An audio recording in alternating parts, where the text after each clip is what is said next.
Welcome to Know Your Right. We are at the Constitutional Hill, the Women's Jail. This is the place where our struggle icons and heroines made immense sacrifice towards the democracy that we are celebrating today. We are bringing you 16 days of activism for no violence against women and children. And today we bring you the debate on what affects our societies. Join me.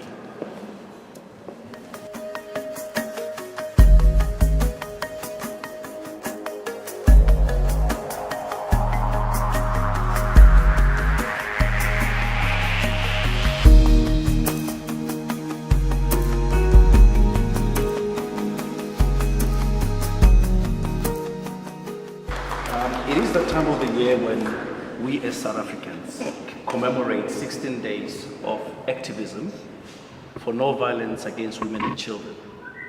And we know that is the 16th edition, and it falls well into the 20 years of democracy.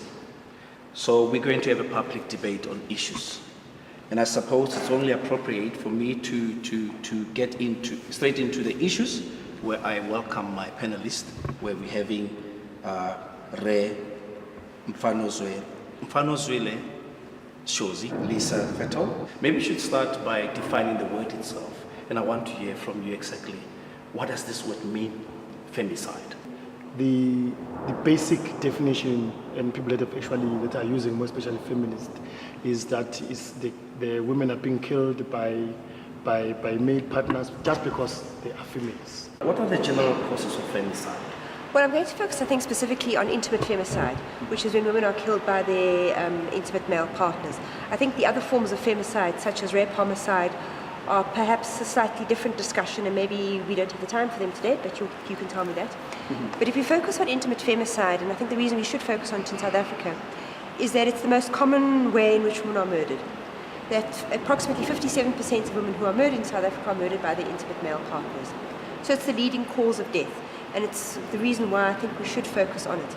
I think if we look at rape homicide, our rates of rape homicide are actually equal to the US's rates of female homicide overall. So our rates of rape homicide are high, and there's something that we should be really worried about. But if you go back to intimate femicide, I think there are a range of different reasons that research has suggested as to why women die in this way. I think probably the most common tend to be men's sense of sexual ownership. Then I think the second most common reason why women die is if they try to end the relationship. And again, you can see this notion of ownership. You can't leave. How dare you humiliate me by leaving? You can't leave. I haven't given you permission to leave. And I think also you see mixed up in those ideas, also other ideas of, if I can't have you, nobody else can either. So if you want to leave, I'm going to kill you first to make sure that no other man is ever able to go out with you or to have you as a partner. So those tend to be the most common reasons why women get killed by their intimate partners. But you also see some women being killed for reasons like the man doesn't like the way they're looking after the children, doesn't like the way they cook, doesn't like the way they clean. So all these ideas that she hasn't fulfilled her traditional female role, those also play quite an important, can also play a fairly important role. Mr. Chairman? The other reason that Lisa did not mention is around the issue of economy as well, where men will actually kill women just because they want to cash up their own, they want to make sure they want to cash up their own savings and so on. So those are some of the things, and I think, but for me, is patriarchy, and it's also culture and the issues of ownership, as has been mentioned before, and also what is also critical is around the issues that actually relate to families. It depends on family squabbles as well. The issues of custody of children, for example, which has actually came up and so on, so that and people are actually raising those issues as one of the issues that are really causing the issues of femicide. Now, if we bring this more closer home and look into the 20 years of democracy and the strides made by different organizations, can you tell me if there's much difference made by organizations? You know, in cases of homicide, that can be quite difficult, but I think some of the most important changes that organizations have been able to effect have been in relation to firearms control. Because if you look at the statistics for 1999, they suggested at that point in time that 4 women were being killed every day by their intimate male partners. When the research was repeated in 2009, it found that the number had dropped slightly to 3 women being killed every day. And when we looked at the different methods through which women were being killed, the most significant drop was through firearms. The reason I'm highlighting firearms is that in 2000, a year after that first study was done in 1999, the Firearms Control Act was introduced. So I think that tells us very clearly that restricting access to guns is an important way in which we save women's lives. If you see, every 5 years, there's a new form of gender-based violence coming up. In 1999, 1998, the issue buzzword was around domestic violence. And around the 2000s, the issue of LGBTI has come up as one of the challenging issues as well. Now we're talking about sex for jobs, we're talking about marks for sex for marks and so on. So we can see that as much, and when we try to deal with this particular issue, and we think that you have an act, you want to deal with it, another new form of gender-based violence comes up as a country in terms of changing the laws and making sure that we have gender-sensitive laws. I think the country tries its best there. Those are not best laws, but I think they're trying their best to actually try and address those particular issues. Now, let's look at the statistics, of 2010, 2012, conducted by Gender Links. They have projected 51% of women in South Africa who are likely to experience gender-based violence in their lifetime. As compared to other countries, is this abnormal? South Africa does sit at the higher end of the incidence of forms of violence against women. It certainly doesn't have the highest figures in the world, but it certainly sits at the top range. I think one of the difficulties that many countries in the world have also not done research, so it can often be quite difficult to compare. But I think our figures are cause for alarm, and even if they were lower, they should still alarm us. I think the real concern is that in the 20 years or so in which we've been able to start collecting data, we haven't seen a significant decline. The numbers haven't gone down in any meaningful way. So I think it really should make us stop and think long and hard about the nature of non-implementation in South Africa. And I think some of the difficulties that we are also facing is that, for example, if you look at some of the reports from those who are monitoring the police, we're seeing a lot of domestic violence being committed by police officers, who are unfortunately the self-same group who's supposed to be assisting women who need protection from domestic violence. So I think the challenge to us is to think that just because we have laws in place, we shouldn't sit back and think the work is done. There are very many more things that we still do need to do. And I sometimes worry that in the focus perhaps on prevention, we've lost sight of what is going on in the criminal justice system. So as I see so much being said about prevention, I'm seeing fewer and fewer organizations monitoring what the police and courts are doing, for example, and you're starting to see the same old bad habits coming out again. I think as Gender Commission, what we're doing now in terms of 16 days, we always monitor courts and also monitor police stations, because we are also concerned about the implementation of those laws at that particular level. And therefore I think it's important, and I agree with her that it's important for us to actually bring those so that we can monitor the system and be able to report on the system that is trying to actually implement all these laws. So for me, I think the laws and also the types of gender-based violence, the other critical matter for me is, and I know that now we are beginning to do that, to make sure that we cost gender-based violence and understand how this gender-based violence is affecting all of us as a country. It's not only affecting the victim, it also affects each and every one of us. If a police officer is killed, or a woman is killed, is going to go to the hospital, we also need to actually pay for the person who's going to care for that particular person. So, and I know that the KPMG has actually produced a report on the costing of gender-based violence, and I think it's important for us to actually continue to do that. I just want us to touch base into how the media looks at these issues and how can the media help in addressing these issues, because if you find that there's a detachment of some sort to certain aspects of our societies where gender-based violence is very rife. The problem is both the media and the audience. Because very often when I talk to journalists and say, why don't you cover this issue? They will say, it's because it doesn't sell newspapers. And that when we tell good stories about a good project the police have done, people don't want good news. They want to hear the bad news about how bad the police are. So I think the problem is both the media and the audience, because the two of them shape each other. So I think one of the challenges that we face right now with the media is that it's practically impossible to get the media to cover anything about domestic violence. But I think that's because very few people in South Africa are interested in domestic violence. They're interested in rape, and they'll read about rape, but they'll only read about particular kinds of rape. I think in South Africa, you're much more likely to read about child rape, rape of a very elderly woman, or very brutal, violent serial rapes, then you'll read about marital rape or everyday rape where somebody perhaps isn't beaten almost half to death. So I think what it's doing is it's creating a picture in people's minds of what is ordinary rape that we don't bother with and we don't talk about, we don't look at, and real rape that gets everybody upset and gets them marching. I think you can even see in the Oscar Pistorius trial, 3 women in this country die every single day at the hands of their male partners. But who covered that after the Oscar Pistorius trial? Practically nobody. So I think we have to ask questions about why it is that we only focus on some kinds of cases and some kinds of victims and some kinds of perpetrators. And that's, I think, a challenge both to the media and to the audience. There must be a controversy for them to be able to cover a gender equality story. You must create a certain controversy. If there is no controversy, as this I say, it's going to be very difficult for them to cover the story. They even ask, because when working this, you also have friends, you have people that you've studied with. You ask them and said, what is in for us? They ask that question, what is in for us? And you say this, and so, no, there is no story there. But where we are sitting, we can really see a story.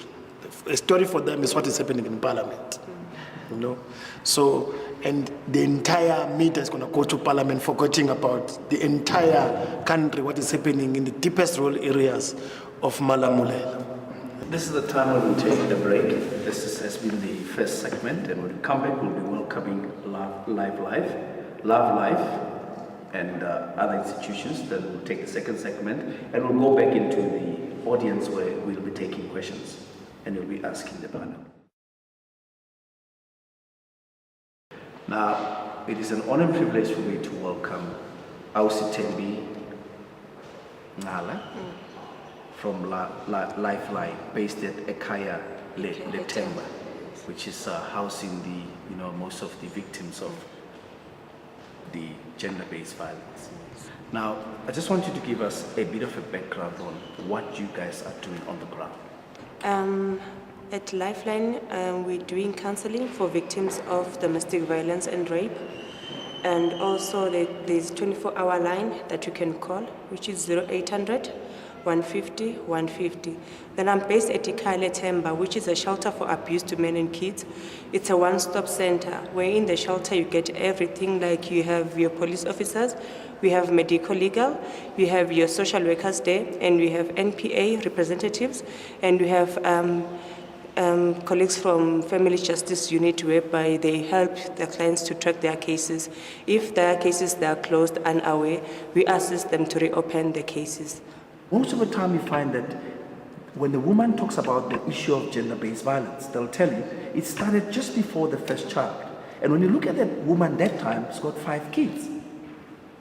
Is it how these perpetrators manipulate the system? Because somebody once told me that, it's a principle of human nature.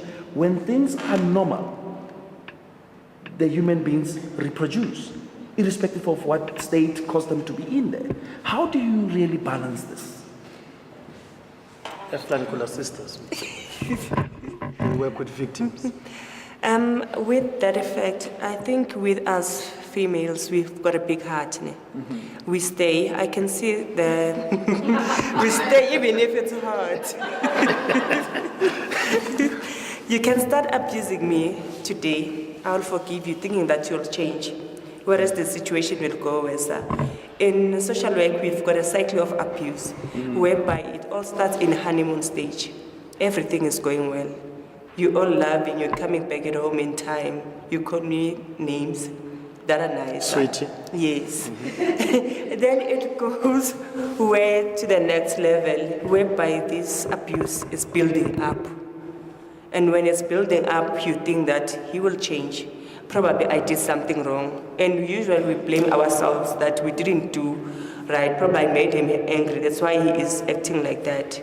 Of which that's where the physical abuse is going to happen.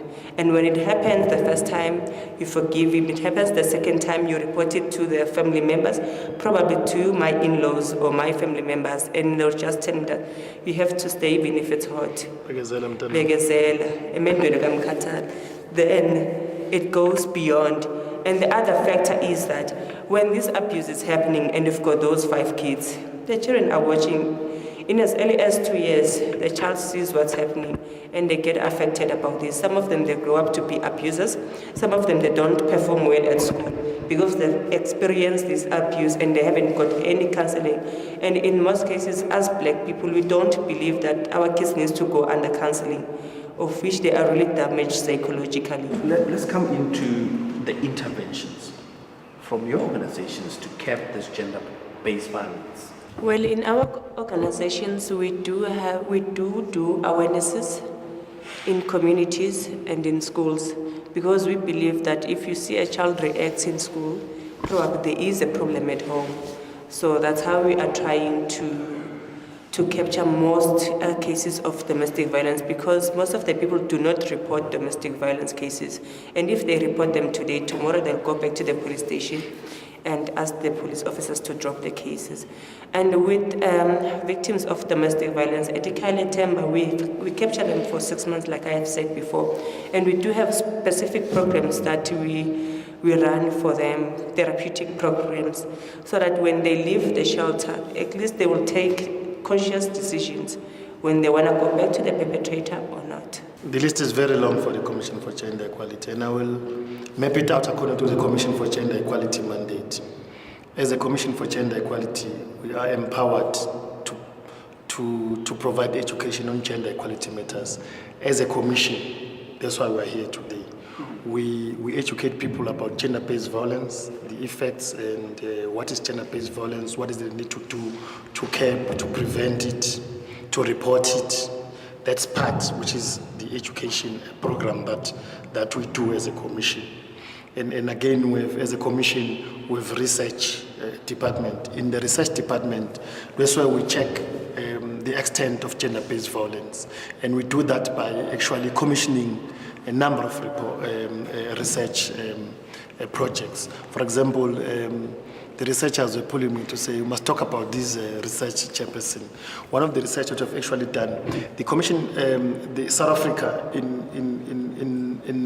2007, if I'm not mistaken, there was a meeting of government, civil society, where they agreed on the national strategic plan to end gender-based violence. As a Commission for Gender Equality, how we come in is to monitor and check whether that has been done, both from the side of government and from the side of non-governmental organizations. I think this is the time when we can get now into the serious debate from the audience. You can give questions to the panel, and you also can do your contributions. Mine is just a recommendation. Our oppressors, unlike other oppressors in other African countries, followed a particular brand of Christianity, which regarded women and children as just an extension of the male member of the household. So that's maybe that's the reason why we are having a much tougher problem with gender-based violence. So I was saying that in our effort to come up with interventions, we should also try to look at that. Because a while back, I was recruited by someone into Christianity, and I have read verses in the Bible that would shame the most misogynist rapper in the world. Thank you. My question really is, you were talking earlier about looking at things from a psychological perspective. So psychologically, I think it's a general principle that whatever society is more exposed to is accepted as the norm. So whether it be through the media or otherwise, we are exposed to, on a very high scale, to the kind of men that hurts a woman. But then there are good men out there. And there are good men that are looking after women, that are treating women with respect and so on.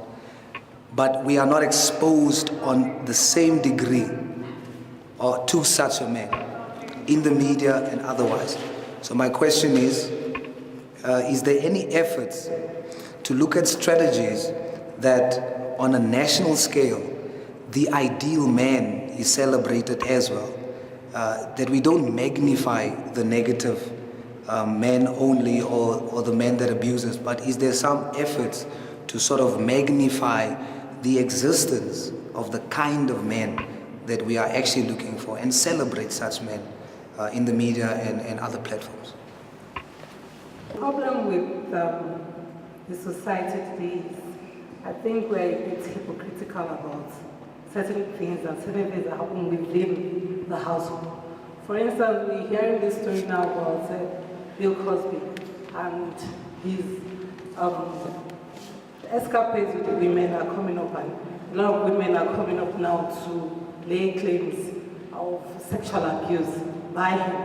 And then we know that the picture we have about him is this family comedian who does no evil, speaks no evil, and now we are getting this picture about him. So it's really difficult for you to say, I want to celebrate a good man, because you don't really know what goes on behind the door.